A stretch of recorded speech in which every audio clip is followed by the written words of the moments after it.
A claps.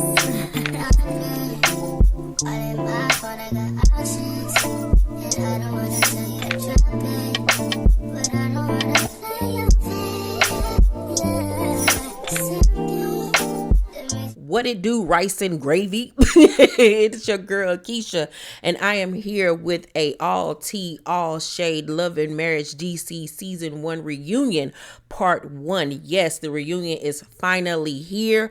I was supposed to dress up for you guys, but I have interviews next week with some of your fave reality stars. So I'm going to save dressing up for next week. Anywho, you know how we do when it comes down to the reunion.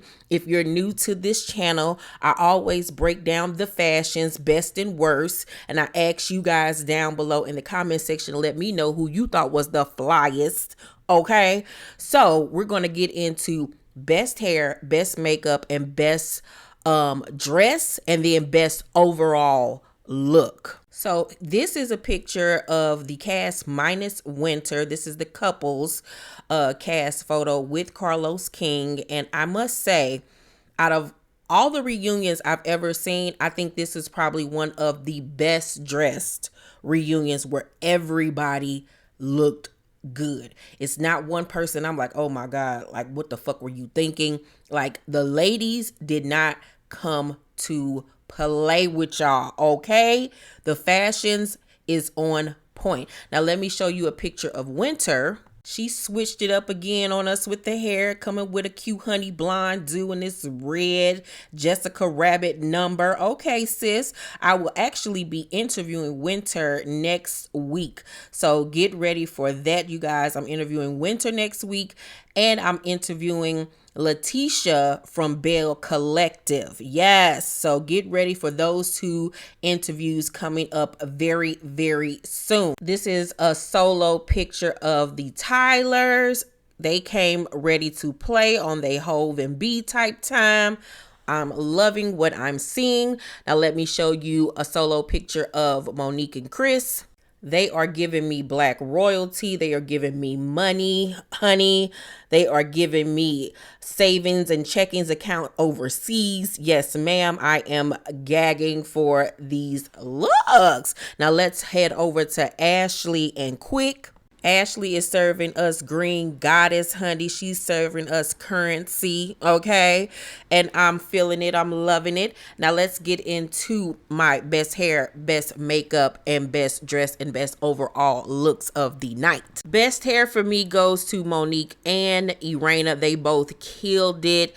Monique said that she had just did her hair that morning. You know, she does a lot of her lock styles and braid styles on herself and her daughter, and she killed it. I mean, it was just giving Wakanda forever. I just literally saw the trailer and I'm freaking out, and I'm trying to keep my shit together as I'm doing this review. But she looked so regal and just like a queen, a goddess. It just was everything, and it just framed her face perfectly because she has like a face card for days, and I just love how her face was highlighted and her locks was pulled up like a crown. I loved it. And then Irena with her unit on, it was laid to perfection, honey. This is how you lay a wig. Whoever laid her wig, honey, you need to give them a tip and a raise, Miss Irena, because they nailed that bob, honey. It was laid to perfection. The cut, the lace, the baby hairs were done so good. Like, it wasn't overly done. It was tasteful. It was age appropriate. It was everything. Shout out to you ladies on the hair. Worst hair for me goes to Winter. In the picture, it looks great, but on set, on video, on television, I really wasn't feeling the honey blonde look. It's just a dull blonde color to me. And you could tell like she either had a quick weave or a sew in, so her leave out, you know, was blended into the hair, but it was giving me dry. It wasn't anything luxurious about it. It was just looked dull and dry to me. That's the only reason why I'm going to give her worst hair. The style itself was cute, you know what I'm saying, but it just wasn't to my liking. But like I said, I'm just nitpicking at this point because everybody really looked gorgeous. Best makeup is also a tie for me. I felt like both Irena and Monique killed it. Their makeup artists knew how to complete the assignment. For television, you have to do your makeup a little bit bolder than you would for regular life. That is something that you need to know for if you ever do anything for television or for like photos. You have to go a little bit bolder than you would for an everyday beat. So their makeup really showed up on camera. Their contouring, the highlights, everything was on point. They did really pretty, glossy, natural looks, but they were bold when it came to, like I said, their contouring, the highlighting, the bronzer, and everything that was used on their faces. They just looked gorgeous. Worst makeup for me would have to go to Ashley, and it's not that it wasn't a really good beat. It's just that it wasn't, for me, a reunion beat. That was more like of a regular everyday filming beat to me. It really wasn't bold enough for me on camera. It was a little bit too subtle for me. But other than that, it looked beautiful. And another thing for Ashley, for her glam team, they need to remember to do body makeup on her, because unfortunately you saw like her scars and stuff on her legs, and they forgot to do body makeup on her legs to give her that smooth, overall flawless look. But she still looked fabulous. Best dress, and this is just for the dress, has to go to Monique and Irena. I would wear both of those dresses immediately. Monique's dress was spectacular. The beadwork on that bustier was just everything. I love the sweetheart neckline. It was tailored to perfection on her body. I think this is like a taffeta material that's draped across the bodice. The drapery of it all, the high split was just immaculate. It showed up so well on camera. All of the different colored beads in that bodice with the purple, the crystals. I think it might have even been like a pink color in there. It was just on point. It looked rich and expensive. Yes, ma'am.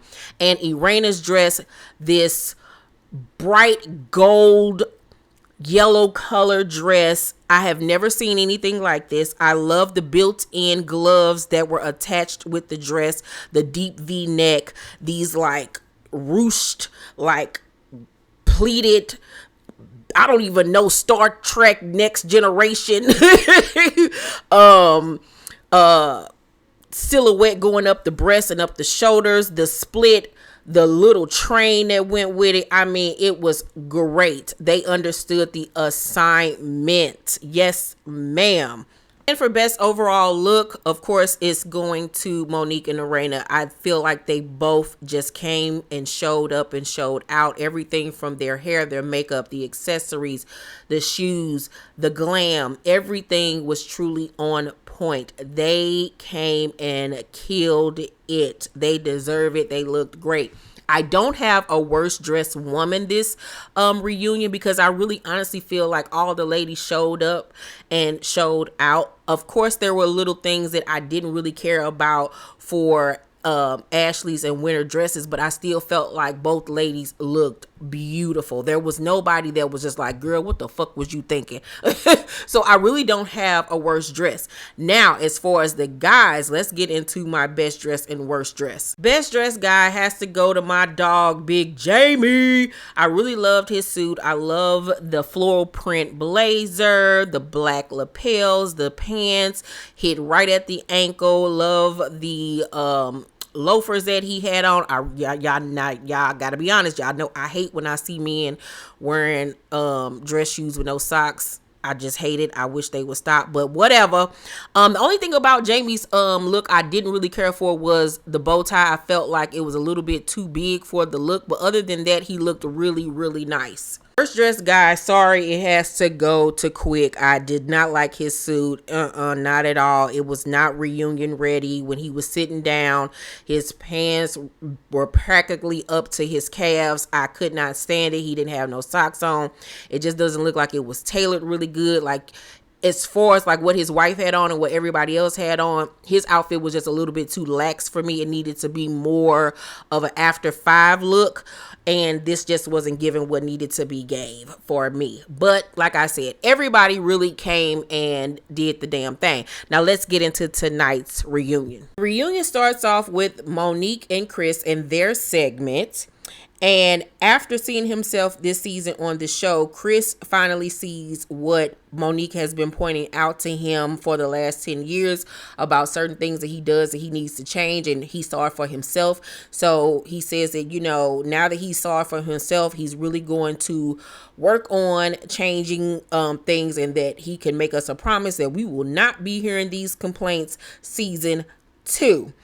Monique also realizes that when speaking to Chris, her delivery was wrong. It could have been better, but she still stands behind everything that she said.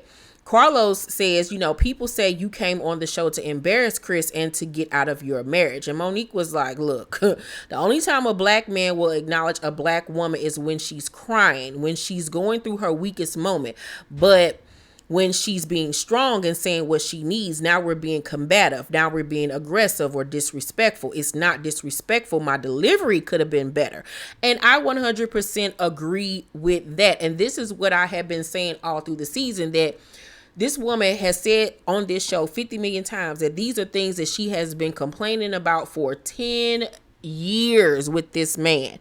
And so you can only talk yourself but so much, like, and ask. And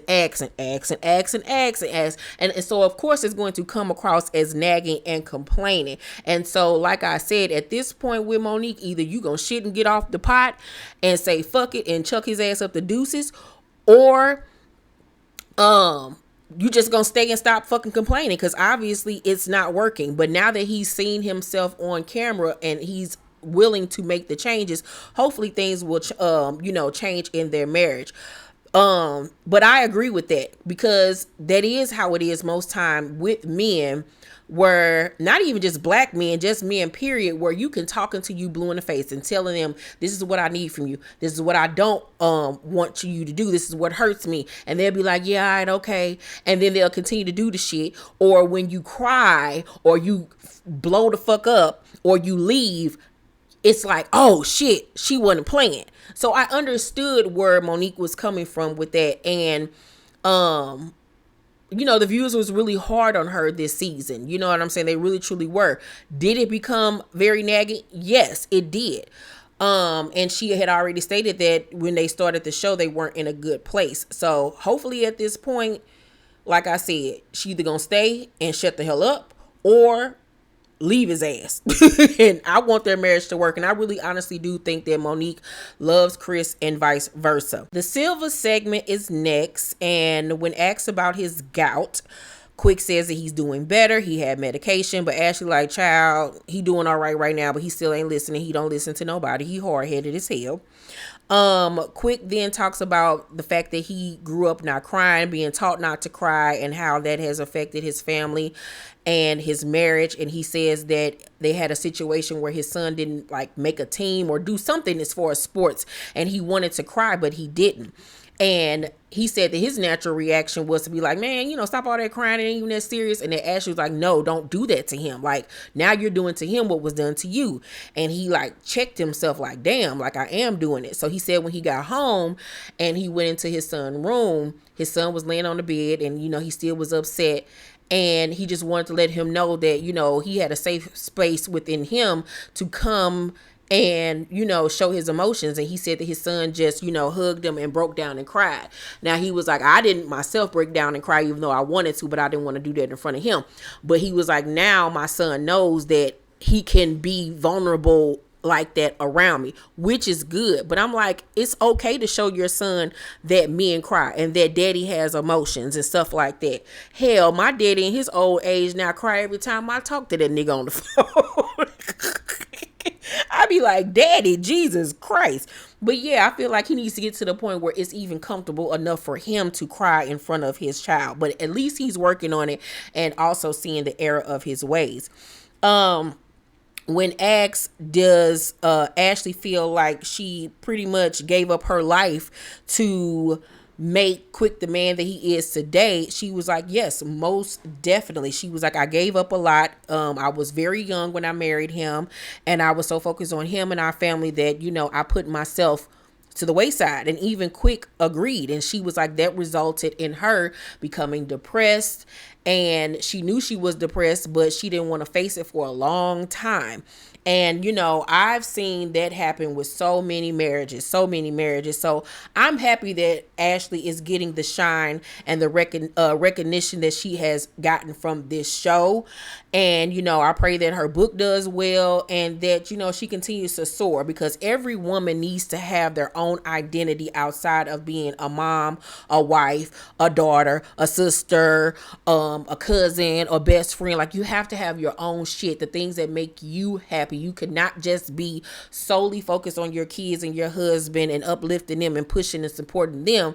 And then when you look up, you ain't got shit to show for yourself. No ma'am. No ma'am. Pam. So then the Tyler segment comes up, and Carlos asks them about the control issues that, people on social media were pointing out, that they felt like Jamie has control issues. And so Jamie says, that this was the way he was raised. He was like, this is me. And yes, I understand that this was the way that he was raised, but everything that we were taught or how we were raised does not mean that you have to continue on with those ways. You know what I'm saying? You can change things. You know what I'm saying? Obviously, if it's affecting your marriage in a negative way, these are things that need to be worked on and changed. You just can't continue to be like, well, this is me. You just got to deal with it. Okay. And if that's the way that he wants to continue to go with it, then just like with Monique, Irena have to shit and get off the pot or stay and deal with it. So Carlos then asks, are you in a controlling relationship, a marriage to Irena? And Irena was like, in the beginning, he controlled our finances. I didn't have a social life outside of Jamie. Now I don't feel that way because I speak up for myself. And Jamie then, says the part about her finances, she was irresponsible. She was in debt. I paid all of her credit cards off, and I created the person you see today, which is a boss. And Irena agrees. But if you paid attention to the way the cast reacted to that statement, they had a look like, oh shit, like, did he really just say that? And I'm betting, I haven't even looked on social media, that a lot of people are going to have an issue with what he says. But I don't have an issue with what he says, because it's the same thing that was just asked to Ashley about how do you feel like you set your life aside to make him the man that he is today? And she said yes. So why is it a double standard when it comes to a man saying that about a woman? We say that all day long, how we, build our man up and make him who he is today. So how is it wrong for him to say that he did that for his wife? If he met his wife and she was being irresponsible financially, as a man, he's supposed to step in and say, hey babe, this is not how you do this. This is how we do this. This is how you balance a checkbook. This is how you do this, that, and the third. And she is a boss because of it now. You know what I'm saying? So I didn't really feel like that was anything chauvinistic or misogynistic to say about, his wife. You know what I'm saying? It's hell, Beyonce has credited Jay-Z for making her the woman that she is today. Like, what is the problem with that? I don't see that was an issue.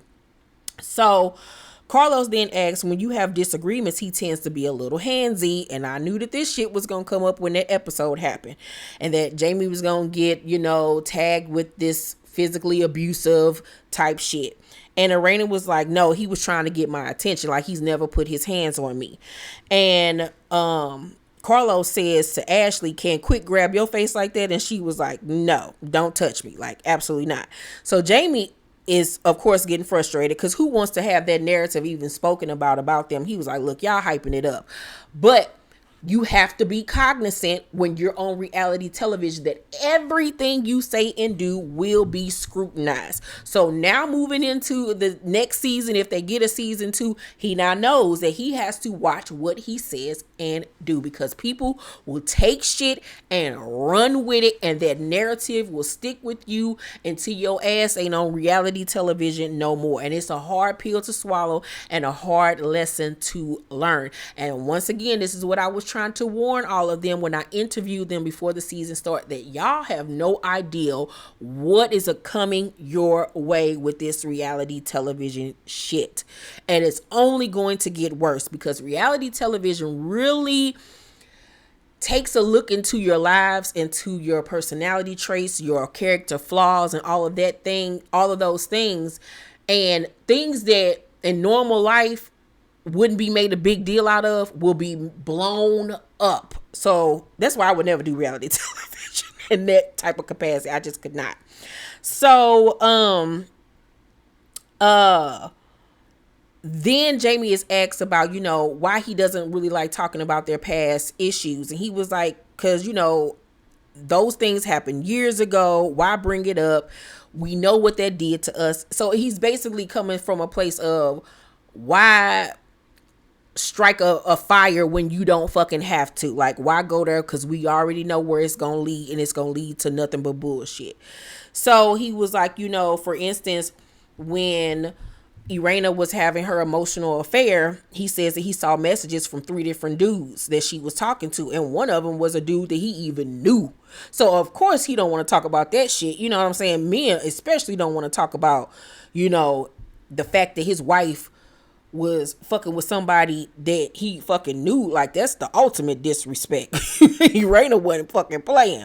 And he was like, he literally wanted to go to jail behind that shit. So he don't want to revisit that because that's a trigger. So Carlos says, do you feel Irena paints you to be a bad husband? And Jamie says, I feel she puts out the narrative of me being controlling and mean and insensitive. And Irena was like, I'm painting that picture. And I'm like, I don't agree with that, Jamie. I don't feel like she's painting that picture. I feel like that's what the world sees because you are controlling from your own perspective that you have been controlling in your marriage. You are mean. You said that yourself. And yes, you can be insensitive. So those are just things that we, the viewers, are seeing about you and verifying. So I didn't agree with him painting all of that and putting that all on Irena. So then the argument outside the club that they had that night comes up, and Jamie tries to defend himself and say why he reacted the way he did, and Quick was like, look, Jamie, you were wrong. I'm never going to argue with Ashley when people are around. And I agree because this shit is just fucking embarrassing. I've been in predicaments like that where I've gotten into an argument with my spouse around my friends and stuff. And the shit is just fucking embarrassing. And then with them being, club owners and stuff like that, and strangers are outside, seeing y'all have an argument, seeing you yelling at your wife. So now word around town is, girl, I just saw, Irena and Jamie, they was outside the club and he was yelling at her and shit, girl. I couldn't have been me. She's stupid. You have to think about what is being said about you in now the public atmosphere. So I understood why Irena felt the way that she did when it came to that. And Quick is 100% right. Like, handle that shit a different way. Like, there's no reason for you to be yelling at her. It's always a way to handle things. Now, was Irena wrong for blaming him about missing her friend's birthday party? Yeah, 100%. So Jamie, however, stands on what he said, and he feels like they can have a disagreement. He's human. He said he was sorry. Okay, let's get over it.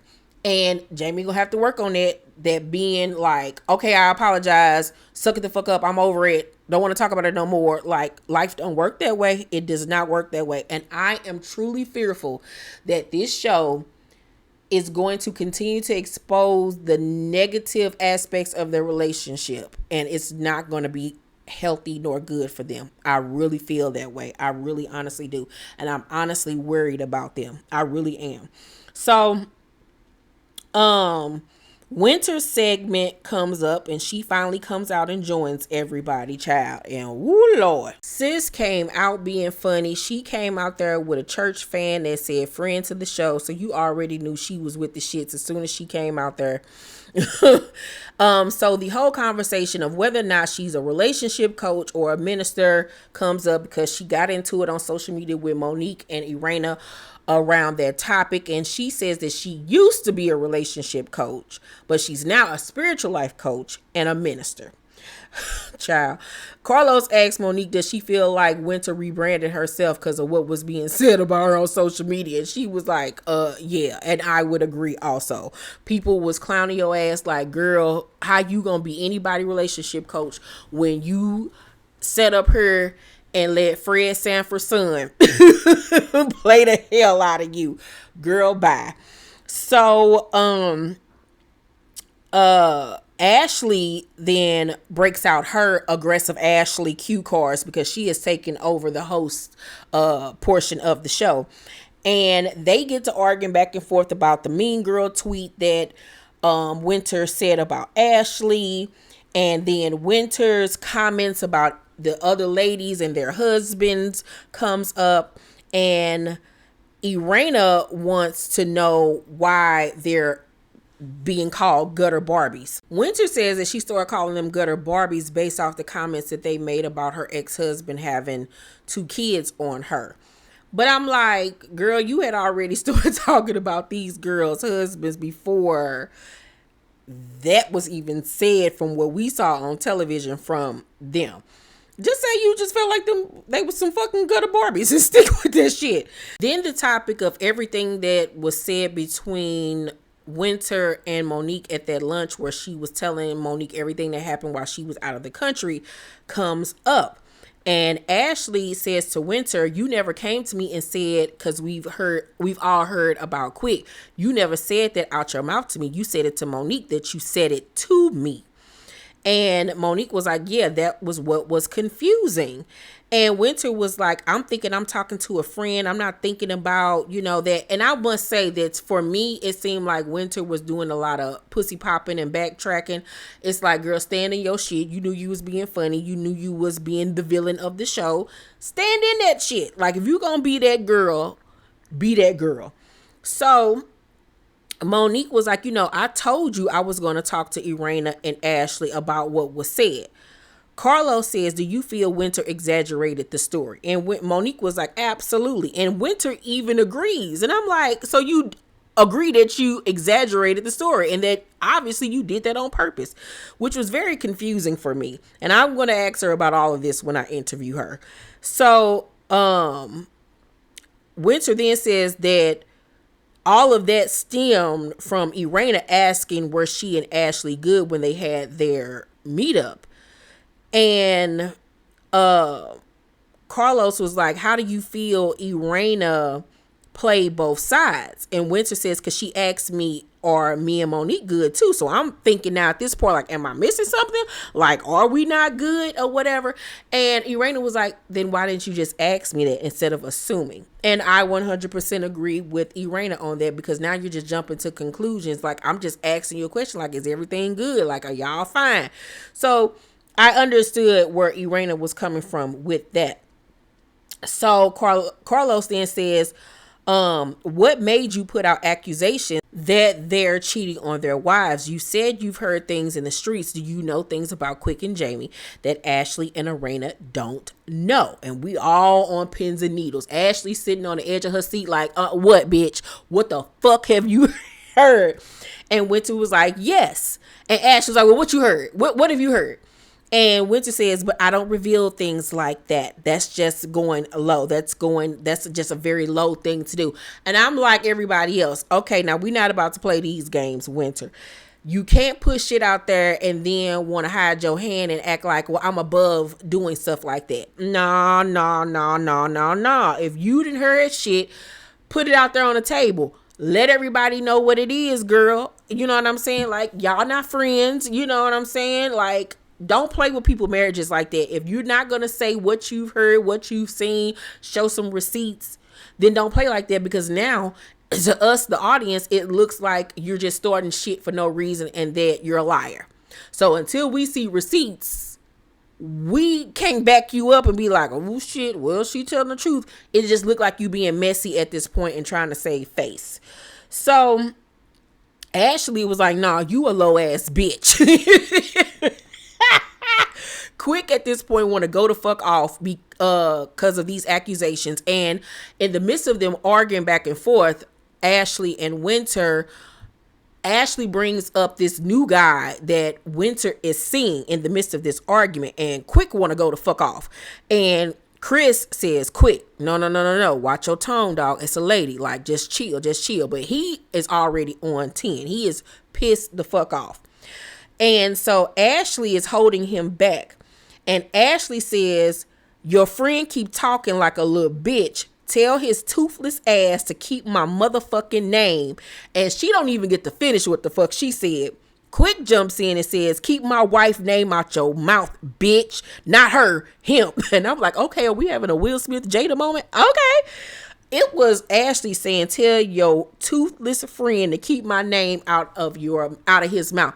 Now, I'm like, what is up with Winter fucking with these homeless looking ass men? Like, what is going on? This is a pattern for you. You dated a nigga that was staying at home with his mama and scamming his company, scammed you allegedly. Now you're dating allegedly a toothless nigga. Like, what the fuck is going on? Like, you're a pretty girl. What is happening here? So I was like, quick, calm the fuck down. Yeah, like with the bitch word and all of that, because as soon as he said that shit, keep my wife's name out your mouth, bitch. Not her. I ain't talking about her. I'm talking about him. Baby, Carlos was shooketh. Carlos was nervous as hell. The thumbnail for this video is the screenshot of his reaction. Carlos was looking like it took him a minute to register that he wasn't calling Winter a bitch and that he was calling whoever this dude is that Winter is fucking with a bitch. Because Carlos looked like, oh Lord, that man was scared. And I'm like, quick, dude, like just you saying the word bitch, regardless, yelling at a woman, even though you're not talking about her, it's just not going to look right. Once again, optics. Once again, everything that you say and do are going to be scrutinized. That was not a good look. So Ashley was like, you know, this abstinence shit that you want to keep talking about, you've been fucking him for months. And I'm like, oh Lord. So Carlos at this point gets up because it looked like he just want to walk off because they just arguing and won't shut the hell up. And Quick was like, call him, Carlos, call him. He a bitch. Carlos sit back down and child, it leaves off on a to be continued for next week. Baby, when he said that Winter brings the goddamn blizzard, he was not lying. Winter came and got the girls riled up. The girls were fighting. And I must say, even with her being solo dolo, she held her own. But I still think that, you know, Winter was full of shit with the statement that she made. Because, like, if you ain't gonna show it, don't bring it up. Because Carlos even asked her, I meant to say this, that he asked her, like, what kind of proof do you have? And she was like, text messages, receipts, photos, all types of shit. If you got all of that, why you ain't bring it? Because that would have really kicked this goddamn reunion off. You would have had a Monique Binder moment, darling. Why wouldn't you have brought that information? Like, come on, unless she trying to say that for season 2, then girl, I don't even know. But I can't wait to interview her so I can ask all of these questions. Let's talk down below in the comment section, you guys. Let me know who was your best dress of the night. Who was your worst dress? What did you think about this reunion, child? What did you think about everybody's segments? Are you feeling Winter? Are you believing Winter and these cheating allegations? Let's talk, you guys. I will say that part 1 of this reunion, I'll give it a. It was good. It really was good. I can't wait to see what part 2 is going to bring. Make sure to thumbs up this video, like and subscribe, and hit that notification bell button, you guys. I love you, and I will see you on the next video. Bye.